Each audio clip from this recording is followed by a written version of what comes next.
YT Rana channel को subscribe करें और साथ वाले बेल आइकन पर क्लिक करें लेटेस्ट वीडियो सबसे पहले देखने के लिए। अस्सलाम वालेकुम friend, welcome to YT Rana. तो फ्रेंड, जिस तरह से आप लोगों ने टाइटल में देख लिया और थंबनेल में भी देख लिया होगा कि ये वीडियो किस टॉपिक पर है। ये टेक्नोलॉजी कोई भी वीडियो नहीं है, क्योंकि आपने देखा होगा कुछ दिन पहले टेक्निकल हरामज़ादा, जो कि आजकल बहुत वायरल चल रहा है। ये टेक्निकल हरामज़ादा जो है, आपको पता है कौन है? उसने पाकिस्तान के बारे में क्या कुछ बोला था। तो फ्रेंड देखें, जो बुरा करता है उसका बुरा होता है। फ्रेंड ये देखें, आज तकरीबन 3 या 4 दिन पहले उसने कुछ पाकिस्तान के फ्लैग के बारे में कुछ गलत सर्च किया था या कुछ भी बोला था, XYZ। तो फ्रेंड देखें आज गूगल क्या बोल रहा है उसके बारे में।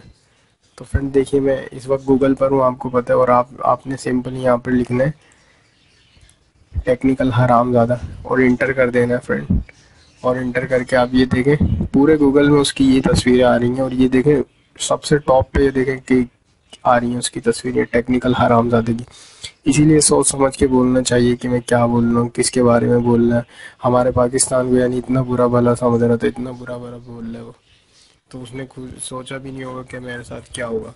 अभी तो ठीक है फ्रेंड, और अभी तो आप यूट्यूब पे देखें, यही चीज़ यूट्यूब में बहुत जल्दी ट्रेंडिंग पे भी आने वाली है, आप देखिएगा। अगर आप भी यूट्यूबर है या कुछ भी है, FB पे भी आप सर्च करना टेक्निकल हरामज़ादा, और इंस्टाग्राम पे भी, ये सोशल मीडिया पे इस तरह से वायरल हो रहा है। ये तो स्टार्टिंग है, बच्चा भी आगे आगे देखो होता है क्या।